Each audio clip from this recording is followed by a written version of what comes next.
دنیا کی پیدائش سے پہلے خدا تھا۔ اس کائنات کی تخلیق سے پہلے کچھ بھی نہ تھا۔ جانور تھے نہ سمندر، درخت تھے اور نہ سورج، نہ ہی کوئی دوسری چیز تھی۔ ہر طرف تاریکی تھی۔ اس وقت صرف خدا موجود تھا۔ خدا نے دنیا کی ہر چیز بنائی، مثال کے طور پر سورج، چاند، آسمان اور زمین۔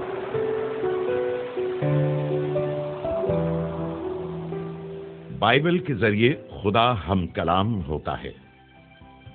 بائبل کے وسیلے خدا ہم سے ہم کلام ہوتا ہے۔ بائبل ہمیں خدا کے بارے میں سمجھاتی ہے۔ خدا تمام لوگوں سے محبت رکھتا ہے۔ بائبل ہمیں خوشی اور اطمینان حاصل کرنے کا راستہ بتاتی ہے۔ سب کچھ بائبل ہی سے بتایا جائے گا۔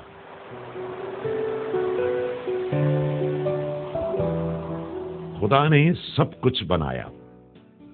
خدا نے ہر قسم کے درخت اور جانور پیدا کیے۔ ہر چیز جو اس نے بنائی اچھی تھی۔ خدا نے انسان کو بھی پیدا کیا۔ خدا نے انسان کو زمین پر سب چیزوں کا مالک بنایا۔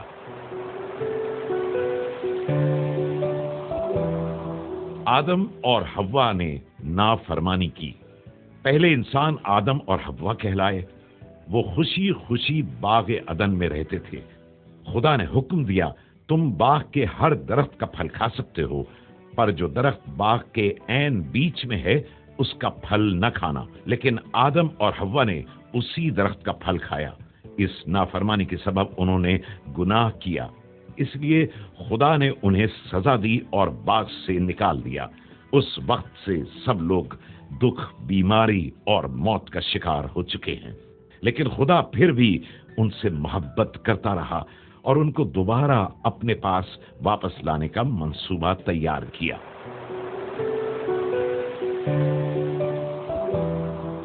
قائن نے حابل کو قتل کیا۔ آدم، حوا اور ان کی ساری اولاد خدا سے جدا ہو گئی۔ قائن اور حابل آدم اور حوا کے بیٹے تھے۔ قائن اپنے بھائی حابل سے نفرت کرتا تھا۔ اس نے حابل کو ہلاک کر دیا تھا۔ جو برائی آدم اور حوا نے کی تھی وہ اب ان کی اولاد میں آ گئی تھی۔ اس لیے ہم سب نے گناہ کیا اور سزا کے لائق ٹھہرے۔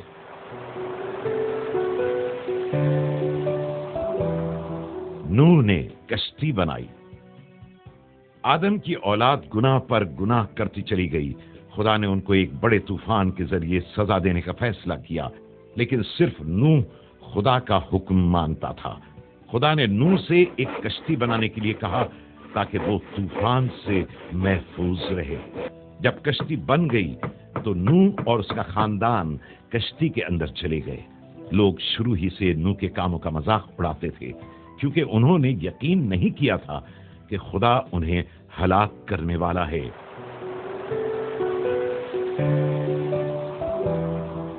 خدا نے طوفان سے نوح کا خاندان بچایا۔ بڑے زور کی بارش برسنے لگی، جس کے باعث ایک بہت بڑا سیلاب آ گیا۔ سب چیزیں پانی میں ڈوب گئیں۔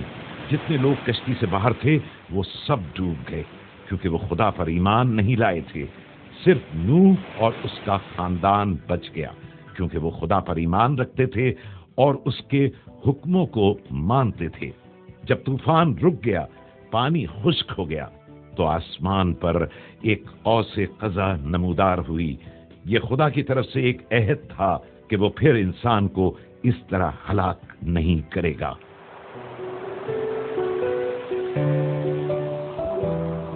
اسحاق ابراہم اور سارہ کا بیٹا تھا۔ ابراہم نوح کے قبیلے سے تھا۔ وہ راست باز تھا۔ ابراہم اور اس کی بیوی سارہ بہت بوڑھے ہو چکے تھے، لیکن جیسا کہ خدا نے ان سے وعدہ کیا تھا، سارہ کے ہاں ایک بیٹا پیدا ہوا۔ اس کا نام اسحاق رکھا گیا۔ خدا نے وعدہ کیا کہ اسحاق کی نسل سے ایک نجات دینے والا آئے گا جو لوگوں کے گناہوں کو اٹھا لے گا۔ وہ نجات دہندہ خداوند یسوع مسیح ہے۔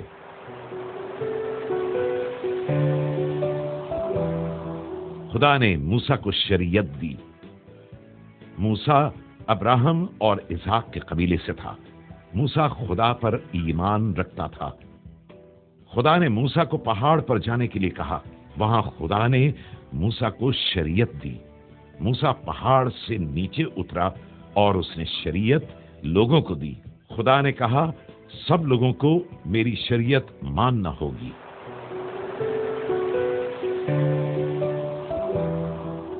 خدا نے ہمارے لیے 10 احکام دیے۔ وہ احکام جو خدا نے موسیٰ کو دیے ان میں سے کچھ یہ ہیں۔ خدا نے کہا بتوں یا کسی دوسری چیز کی بندگی نہ کرنا، خدا کے جلال کے لیے ہفتے میں ایک دن کام کاج نہ کرنا، بچے اپنے والدین کا حکم مانیں اور کبھی جھوٹ نہ بولیں، کسی کا خون نہ کرنا، اپنی بیوی کے ہوتے ہوئے کسی دوسرے آدمی کی بیوی کی خواہش نہ کرنا، کسی کا مال نہ چرانا، بیگانی چیز کا لالچ نہ کرنا۔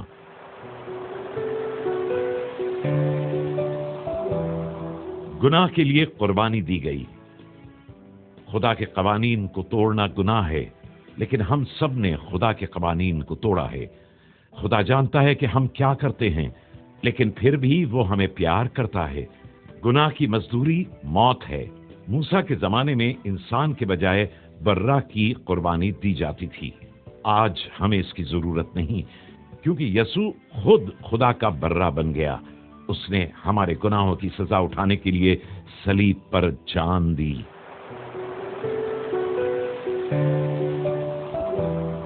فرشتہ یوسف اور مریم کے پاس آیا۔ ایک طویل عرصے کے بعد فرشتہ کنواری مریم کے پاس آیا اور کہا کہ خدا کے روح القدس کی قدرت سے تیرے ہاں بیٹا پیدا ہوگا، تو اس کا نام یسوع رکھنا، وہ نجات دہندہ ہوگا۔ فرشتہ یوسف کے پاس بھی آیا جس کی منگنی مریم سے ہوئی تھی۔ فرشتے نے کہا کہ مریم کو نہ چھوڑنا، وہ بچہ خدا کی طرف سے ہوگا۔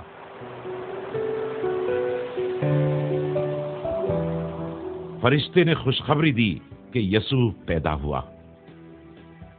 یوسف اور مریم بیت لحم کو گئے اور یسوع کی پیدائش کا وقت آ گیا۔ وہ چرنی میں پیدا ہوا۔ اسی رات فرشتے چرواہوں پر ظاہر ہوئے اور ان کو بتایا کہ ان کے لیے ایک نجات دہندہ شہر بیت لحم میں پیدا ہوا ہے۔ وہ جلدی سے بیت لحم کو گئے اور یسوع کو سجدہ کیا۔ یسوع دنیا میں خدا کے عہد کو پورا کرنے کے لیے آیا جو اس نے انسان کے ساتھ باندھا تھا۔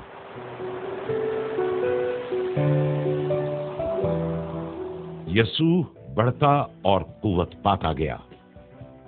جب یسوع 12 سال کا ہوا تو اس نے مذہبی بزرگوں سے بحث کی۔ وہ خدا کے بارے میں بتا سکتا تھا کیونکہ وہ خدا کا بیٹا تھا۔ جب وہ 30 سال کا ہوا تو وہ لوگوں کو تعلیم دینے لگا۔ پھر خدا نے کہا یہ میرا بیٹا ہے، اس کی سنو۔ بہت سے لوگ اس پر ایمان لے آئے۔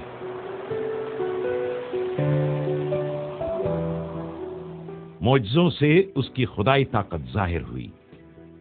یسوع پانی پر چلا۔ اس نے ایک لڑکی کو زندہ کیا جو مر گئی تھی۔ یسوع نے ایک اندھے کو بینا کیا کہ وہ دیکھ سکے۔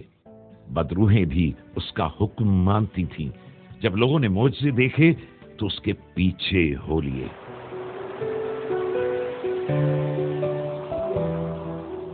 بے گناہ یسوع نے دکھ اٹھایا۔ ہزاروں لوگوں نے یسوع کی پیروی کی۔ وہ یسوع کو اپنا بادشاہ بنانا چاہتے تھے، لیکن یسوع اس دنیا کا بادشاہ نہیں بننا چاہتا تھا۔ یہودی سردار اسے کچہری میں لے آئے۔ سپاہیوں نے یسوع کو مارا، اس پر تھوکا اور ٹھٹوں میں اڑایا۔ انہوں نے کانٹوں کا تاج اس کے سر پر رکھ دیا۔ یسوع نے نہ تو ان کا مقابلہ کیا اور نہ ہی بھاگنے کی کوشش کی، کیونکہ یہ سزا وہ دوسروں کے گناہوں کے بدلے میں پا رہا تھا۔